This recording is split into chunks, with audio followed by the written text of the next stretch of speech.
Bismillahirrahmanirrahim. Assalamualaikum warahmatullahi wabarakatuh. Mohon maaf sebelumnya keterlambatan dalam mengupload penjelasan karena ada beberapa masalah teknis. Baik, selanjutnya kita akan bahas materi lanjutan dari minggu yang lalu, pengujian produk barang dan jasa khusus untuk otomatisasi dan tata kelola perkantoran dan bisnis daring pemasaran.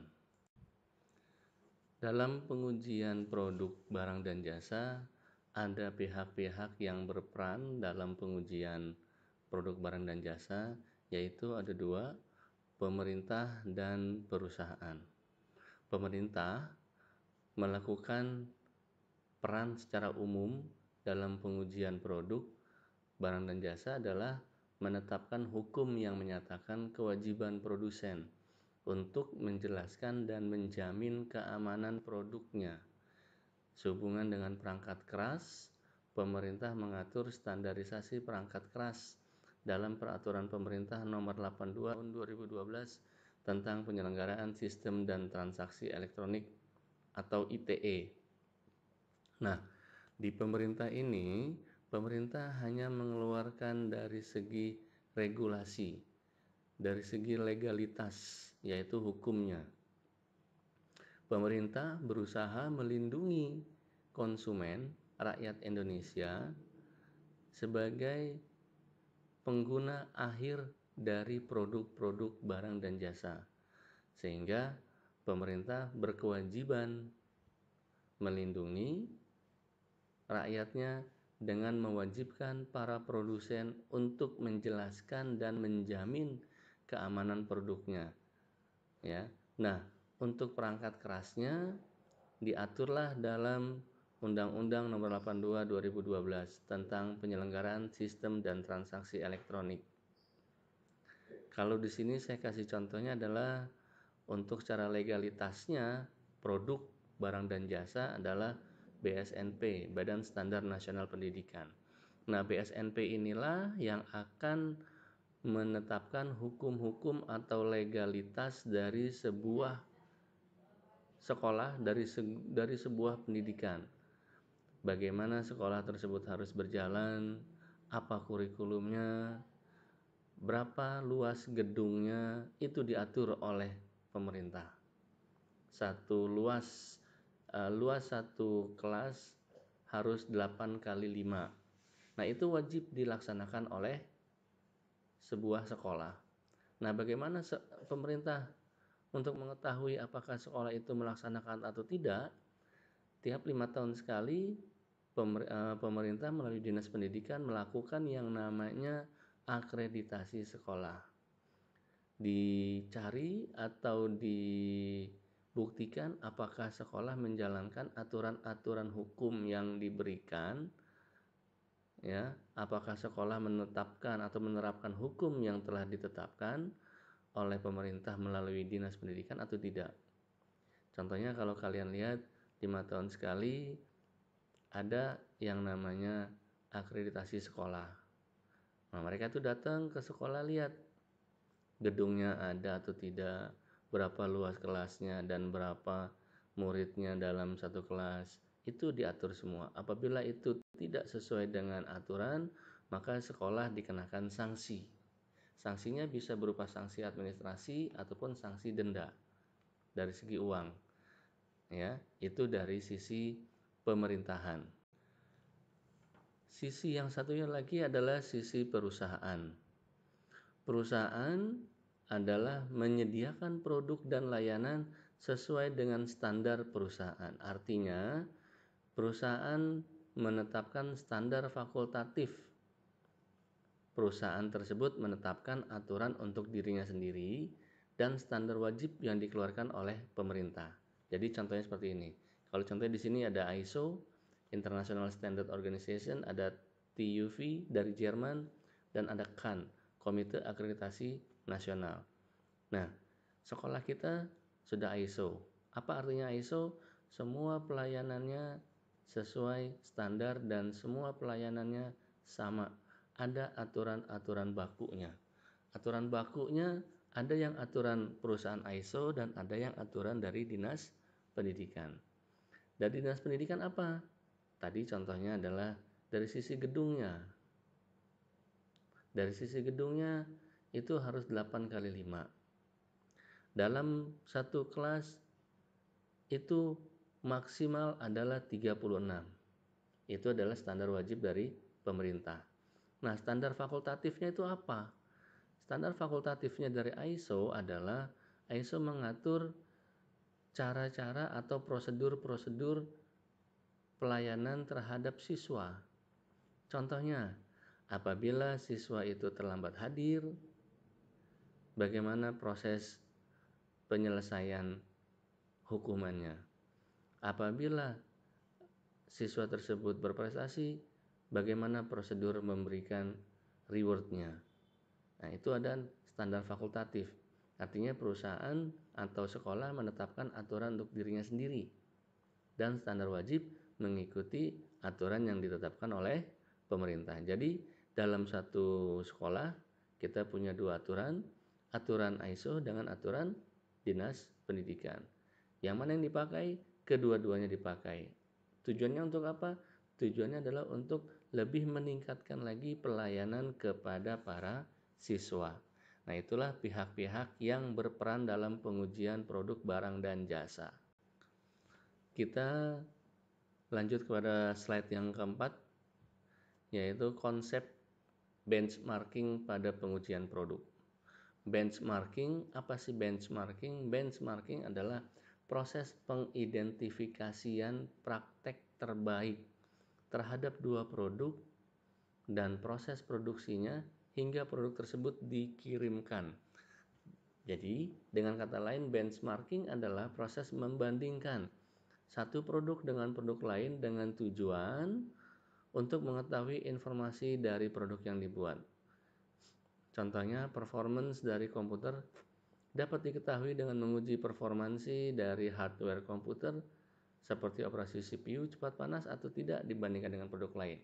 Jadi contoh realnya adalah membandingkan dari segi apple to apple, dari segi laptop dengan merek Acer dengan dibandingkan dengan laptop mereknya Lenovo.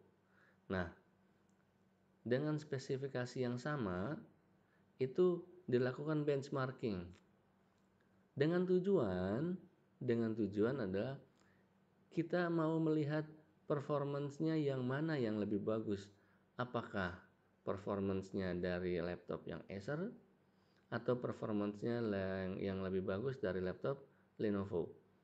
Ya, dengan spesifikasi yang sama, dengan RAM yang sama, dengan kekuatan memorinya yang sama, ya. Itu dibandingkan. Ya, tujuannya apa tadi? Tujuannya adalah untuk mengetahui informasi produk yang dibuat. Oh, ternyata laptop Acer kehebatannya di segi ini. Oh, Lenovo di segi yang lainnya. Jadi dari benchmarking inilah bisa diketahui ya kelebihan-kelebihan dari sebuah produk. Benchmarking bukan hanya diterapkan dalam pengujian semata, benchmarking dapat diterapkan dalam setiap lini usaha. Secara umum, proses benchmarking biasanya terdiri dari 6 langkah. Ya. Yaitu yang pertama, menentukan apa yang akan di-benchmark. Kita bahas yang A-nya dulu, ya. Apa yang akan di-benchmark? Nah, hampir segala hal dapat di-benchmark. Antara lain, suatu proses yang lama yang memerlukan perbaikan, atau suatu permasalahan yang memerlukan perbaikan, atau juga suatu proses perencanaan baru, suatu proses yang upaya-upaya perbaikannya yang selama ini belum berhasil. Tadi saya contohkan adalah untuk yang laptop antara Acer dengan Lenovo.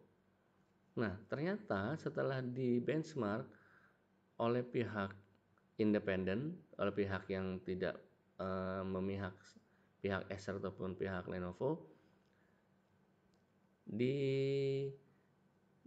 diuji untuk proses Acer-nya, ya. Satu, ternyata Acer-nya ini ada kelemahan dari segi heat, panasnya. Nah, itu dilihat kenapa bisa terjadi panas yang lama. Nah, berarti suatu prosesnya diperlukan perbaikan. Ternyata dari segi Acernya mereka sudah tahu kalau laptopnya ini gampang panas, tapi tidak ada perbaikan. Nah, ini berarti proses lama yang memerlukan perbaikan. Tidak ditemukan juga solusinya oleh si perusahaan Acer. Nah, permasalahan yang memerlukan perbaikan yaitu berarti heatnya ini, ya power heatnya ini harus diganti agar laptop itu menjadi lebih cool atau lebih dingin, tidak gampang panas, tidak overheat. Nah, bagaimana caranya? Berarti perlu perencanaan proses baru. Adanya perencanaan proses baru dalam pengertian adalah adanya komponen-komponen yang wajib diganti agar performa dari Acer itu lebih maksimal, tidak gampang panas. Suatu proses yang upaya-upaya perbaikannya selama ini belum berhasil. Artinya, kalau pada saat di benchmarking ternyata penyakit dari Acer itu adalah gampang cepat panas, berarti ini adalah perbaikan-perbaikannya yang selama ini belum berhasil. Kalau sudah berhasil, itu tidak akan ditemukan pada saat proses benchmarking. Ya. Nah, prosesnya ini perlu dibentuk tim peningkatan mutu yang akan menyelidiki proses dan permasalahannya. Tim ini akan mendefinisikan proses menjadi target, batas-batasnya, operasi yang cukup, dan urutannya, dan dimasukkan input serta keluarannya output. Jadi di sini timnya tim yang sangat independen, tidak memihak ke kiri dan tidak memihak ke kanan. Nah, inilah proses benchmarking langkah yang pertama. Langkah kedua, 3, 4, 5, dan 6 kita lanjutkan pada proses pertemuan selanjutnya. Terima kasih. Tugas minggu ini adalah membuat uraian dari SNI sebuah produk, lalu tulis dan kirim email ke saya, ya. Contohnya di sini saya berikan contoh produk helm, ya, helm yang berstandar nasional Indonesia.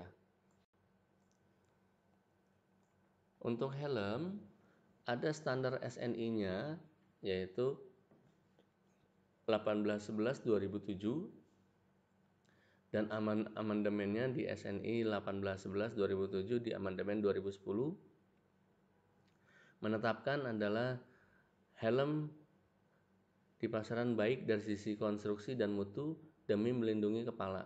Terkait syarat mutu, material helm harus memenuhi 3 ketentuan. 1. Dibuat dari bahan yang kuat, bukan logam, tidak berubah jika ditempatkan di ruang terbuka pada suhu 0 derajat Celcius sampai dengan 55 derajat Celcius selama paling lambat 4 jam. Tidak terpengaruh oleh radiasi ultraviolet, harus tahan terhadap bensin, minyak, sabun, air, deterjen, dan pembersih lainnya. Syarat yang ketiga, bahan pelengkap helm harus tahan lapuk, tahan air, dan tidak dapat terpengaruh oleh perubahan suhu. Ketiga, bahan-bahan yang bersentuhan dengan tubuh tidak boleh terbuat dari bahan yang dapat menyebabkan iritasi atau penyakit pada kulit dan tidak mengurangi kekuatan terhadap benturan maupun perubahan fisik sebagai akibat dari bersentuhan langsung dengan keringat, minyak, dan lemak si pemakai.